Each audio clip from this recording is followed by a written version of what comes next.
All right, y'all.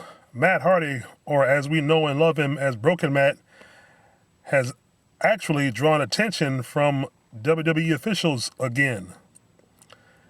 Matt Hardy has completely revitalized his career over the past year, transforming himself into Broken Matt and producing some of the most entertaining segments from any wrestling promotion.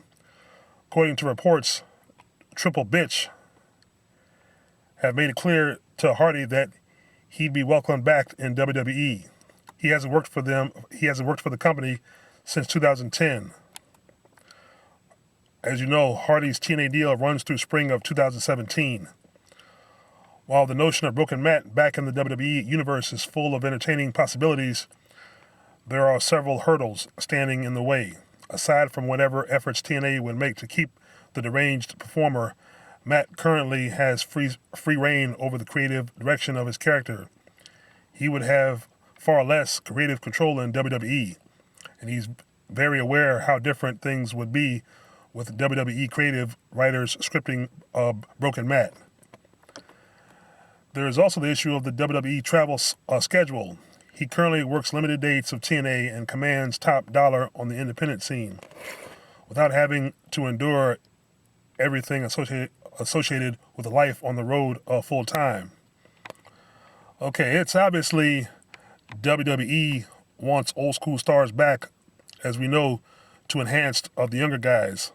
The only thing that would happen is Matt Hardy would probably become a jobber, I'm thinking, because there are other podcasts and interviews with other wrestlers, which I'll be listening to and covering and reporting on, that have said any old school wrestler that comes back, any legend that comes back that was there maybe 6 or 10 years ago, they get downside guarantees, basically losing money, and all for what? It's not worth it.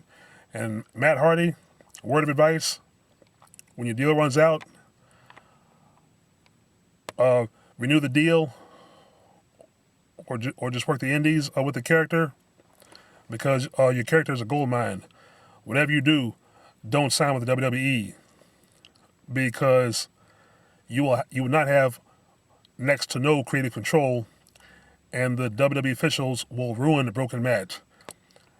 And if you look at WWE's current product now, it's basically ruined now. I just watched my man General Jerry's latest video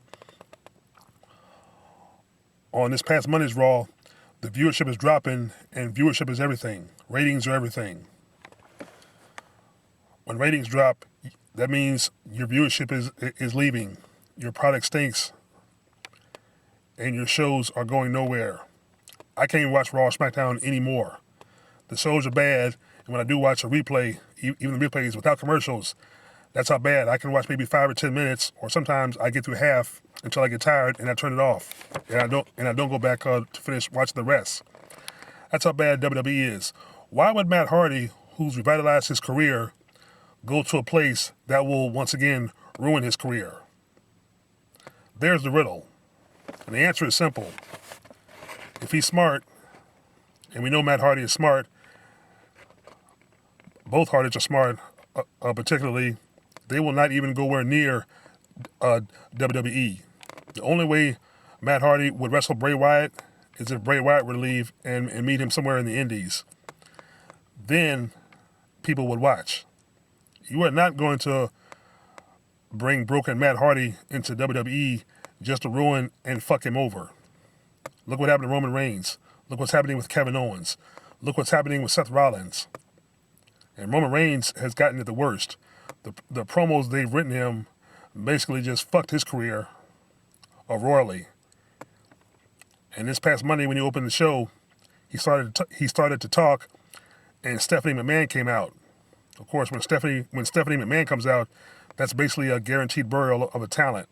Because also I saw she buried Seth Rollins. But in any event, Matt Hardy, stay where you are. Keep doing what you're doing. It's fucking awesome. This feud with the Hardys and Decay is the best feud in any wrestling promotion I've seen in a long time. This is like the old school wrestling feuds in the 80s, in the NWA, when you had the Rock and Roll Express and the Andersons. Nikita Koloff, Dusty Rhodes, the Road Warriors versus the Four Horsemen in the War Games matches. This is a classic feud that will end well or go beyond Bound for Glory. So, like I said, there's no reason, there is no destiny for Broken Matt in WWE other than to get ruined and then buried. Have every young guy who can't get over pin him and say, "What the fuck? We don't care. Your talent still sucks." So, all in all, guys, let me know your thoughts and leave your comments. Like, share, subscribe. Peace.